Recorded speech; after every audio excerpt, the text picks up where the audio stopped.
এই খাবারটা হলো ফিলিপিনের অসম্ভব জনপ্রিয় একটা খাবার।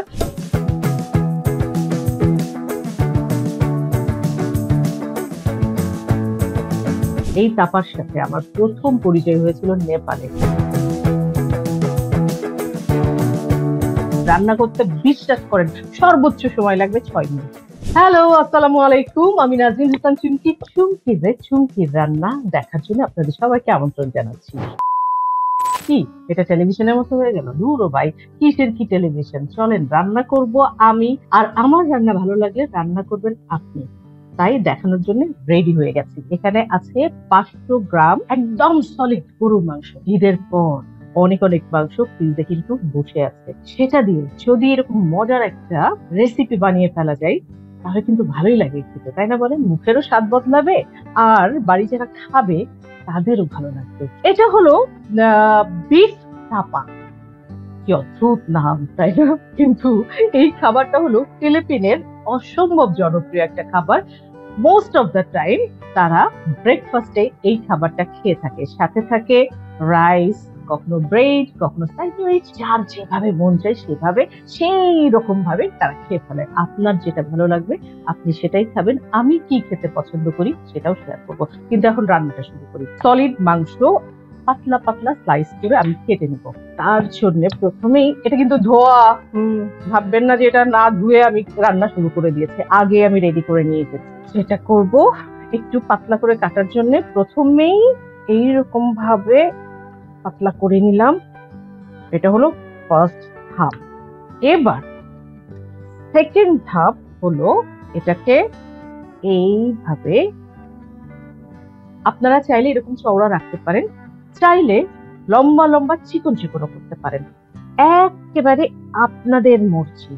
এইভাবে পাতলা পাতলা করে এটাকে প্রথমেই কেটে নিতে হবে। ছুরি, বটি, কাঁচি যা দিয়ে মন চায় খুব আরাম করে এইরকম পাতলা ছোট অথবা চাইলে লম্বা করে আপনারা এই স্লাইস গুলো করে নেবেন একটু ধৈর্য ধরে, কারণ রান্না করতে খুব বেশি সময় লাগবে না। খুব অল্প মশলা দিয়েই এই রান্নাটা হয়ে যায়। তার আগে একটা গল্প বলি। এই তাপার সাথে আমার প্রথম পরিচয় হয়েছিল নেপালে। একটা অথেন্টিক চাইনিজ রেস্টুরেন্টে আমি খেতে গিয়েছিলাম। তখন তাপা, TAPA নামটা দেখে খুবই আগ্রহ জন্মালো। কৌতূহলী হয়ে অর্ডার করলাম। করার পরে দেখি যে এই খাবারটা, তার মধ্যে পেঁয়াজ দেয়া ছিল, তারপর একটু মানে লেবুর স্মেল পাচ্ছিলাম। যাই হোক, সবকিছু মিলিয়ে জিনিসটাকে মানে এত মজা করে খেলাম যে আমার আগ্রহ জন্মালো এই মজার জিনিসটা আমাকে শিখতে হবে, বানাতে হবে, আবার খেতে হবে। সেই চিন্তা করে যখন সার্চ করা শুরু করলাম পুরাই ব্যাককল হয়ে গেলাম ভাই। কারণ ফিলিপিনোর যে অরিজিনাল রেসিপি, সেখানে রেসিপিতে আছে রসুন, গোলমরিচের গুঁড়া, সয়া সস, ভিনেগার আর সুগার, তেল। শেষ, রান্না শেষ। আর নেপালে কি দেয়া ছিল? পেঁয়াজ আর হলো ছিল শুকনো মরিচ ছিল। আর আমি তো আরো বাঙালি, সে কারণে আমি সেটার মধ্যে যেটা করব একটু লেবু দিয়ে দিব। লেবু টেবু দিয়েছি আমার মতো করে বানিয়ে নিব। এটা হবে বাংলাদেশি তাপা। আরো মজার বিষয় হলো সেটা হলো যে এই তাপা যেহেতু সকালবেলা মানে ব্রেকফাস্টের খাবার, খুব সুন্দর করে দেওয়া আছে প্রাতরাশের খাবার, মানে খুবই জনপ্রিয় খাবার। আর আমি যেটা করব রাতে খাবো, ওই যে বললাম বাঙালি রাতে খাবে, তাই এটাকে এখন মেরিনেট করে আমি ফ্রিজে রেখে দিব। রেখে দেবার পর আমি রাতে এটাকে বের করে সুন্দর মতো আমার মতো প্রসেস করে নিয়ে তাড়াতাড়ি খেতে বসে দেবো গরম গরম।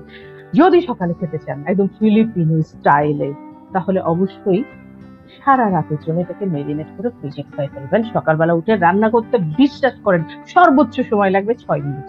শুরু করি এখন মেরিনেটটা করি। 4 টেবিল চামচ ছিল, 2 টেবিল চামচ ভিনেগার, 1.5 টেবিল চামচ রসুন কুচি। চাইলে আপনারা থেতো করেও দিতে পারেন, বা রসুন বাটা দিলে তখন 1 টেবিল চামচ বা আপনার স্বাদ মতো দিতে পারেন। 1 টেবিল চামচের একটু কম, 1/2 টেবিল চামচ দিলাম গোলমরিচের গুঁড়া। গোলমরিচের গুঁড়াটা কিন্তু আমি ব্ল্যাক দিয়েছি, চাইলে হোয়াইটও দিতে পারেন। আর যেহেতু আমি 4 থেকে 5 ঘন্টার জন্য মেরিনেট করে রেখে দিব, ওভারনাইট রাখছি না, সেহেতু রিস্ক নিব না। পিঞ্চ বেকিং পাউডার দিয়ে দিচ্ছি, আপনারাও দিতে পারেন, কোনো ভয় নেই। বেকিং পাউডার তো আমাদের খাওয়ার জন্য, তাই না? তাই দিয়ে দিলাম। আমি দিব গুড় 1 চা চামচ। এইটা এখন ভালো করে মেরিনেট করব। এটা রান্না যখন শুরু করব তার আগে ছাড়া লবণের কথা মুখেও নিব না, কারণ সয়া সস এবং ভিনেগার যথেষ্ট পরিমাণে এখানে মিক্স করা আছে। খুব বেশি কিচ্ছু করার দরকার নেই। শেষ আমার। এখন আমি এটাকে ফ্রিজে চালান করব। 6 ঘন্টা পার করে ফেলেছি, তারপর এটা বের করেছি। এখন ঝটপট এটা রান্না করব। এটা রান্না করতে বাটার, অলিভ অয়েল, সয়াবিন তেল, এই তিনটা যে কোনো একটা দিয়ে আপনারা রান্না করতে পারেন, তবে আমি পছন্দ করি বাটার দিয়ে রান্নাটা।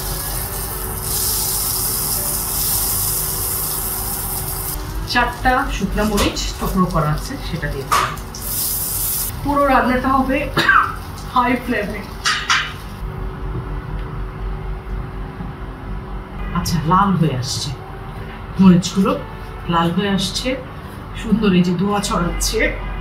এবার দিয়ে দিতে হবে বিফ।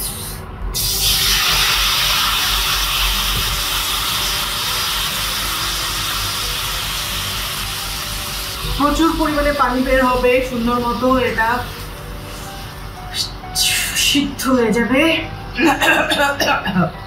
কোনো পানি দেওয়া হবে না, আর কিচ্ছু দেওয়া হবে না। এখন যা দেওয়া হবে, একটু বাটার প্রয়োজন হলে বাটার দিব, গোলমরিচ প্রয়োজন হলে গোলমরিচ দিব, আর লবণটা এখন চাখাবে, যদি প্রয়োজন হয় তখন।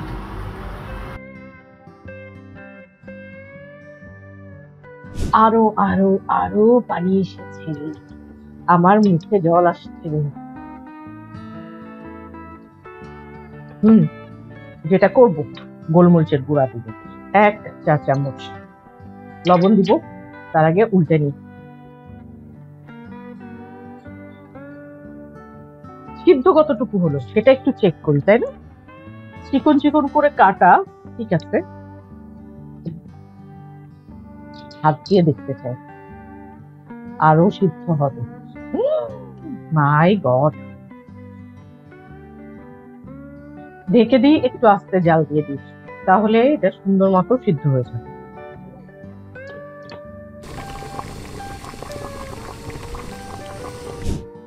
পানি কমে আসছে। এখন এখানে প্রায় 6টার মতো পেঁয়াজ একটু মোটা মোটা গোল গোল করে কেটে নিয়েছি, সেটা দিব।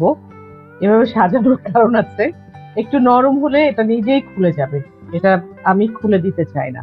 সুন্দর মতো সবগুলো আস্তেও থাকবে আর সুন্দর লেয়ার গুলো খুলে খুলে আসবে, তাই দিয়ে দিলাম। আর জাল আরো কমাই দিলাম। কমাই দিয়ে উপর দিয়ে একটু গোলমরিচের গুঁড়া দিয়ে দিলাম। আবার ঢেকে দিব এই লো ফ্লেমে 3 মিনিট, তারপর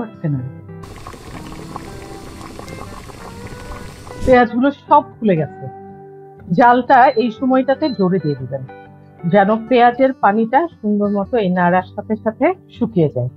এখন যে কাজটা করতে হবে, যে জিনিসটা দেওয়ার বাকি সেটা দিব, একটু লেবু, সামান্য 1 চা চামচের মতো লেবু দিতে হবে উপর দিয়ে। লেবুটা কেন দিতে হবে? লেবুটা দিলে সয়া সসের যেই স্মেলটা আছে, তারপর মিষ্টির যে ব্যাপারটা আছে, সেগুলো সব সুন্দর মতো ব্লেন্ড হয়ে একটা আলাদা অ্যারোমা পাওয়া যাবে। এটা আমার মাথা থেকে এসেছিল। এবার দিব 1 টুকরো মাখন। হয়ে আসছে। তারপর চুলো বন্ধ থাকবে, ফ্রাই প্যানে কোনো ঢাকনা দেওয়া হবে না, কারণ ঢাকনাটা দিলেই পানিটা পড়বে, এটার পুরো স্বাদটা নষ্ট করে দিবে, তাই ঢাকনা খোলা রাখবেন। সর্বোচ্চ 2 মিনিট রেখে দিবেন, হয়ে যাবে। পেঁয়াজ, রসুন, শুকনো মরিচ প্রত্যেকটা কালার এখনো পর্যন্ত সুন্দরভাবে দেখা যাচ্ছে। অনেকে এটাকে সিজলিং বিফ হিসেবে ভুল করতে পারেন, একদম আলাদা স্বাদ, আলাদা গন্ধ।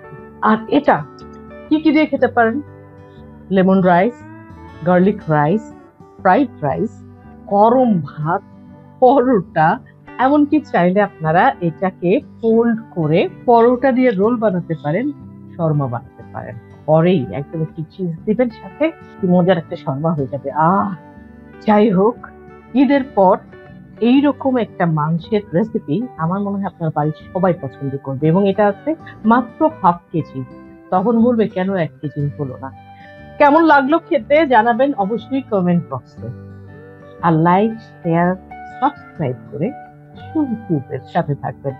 আমি এখন এটাকে গরম গরম না খেলে এটার সাথে অন্যায় করা হবে, আর তাই আর বেশি কথা না বলি, আপনারা ভীষণ আনন্দে থাকবেন, বারবার এসে দেখবেন। প্রয়োজনে উপকরণের লিস্টে সবকিছু দেওয়া থাকবে পারফেক্টলি, সুতরাং কোনো টেনশন নেই, বানিয়ে ফেলেন ঝটপট। আমি খেতে শুরু করেছি।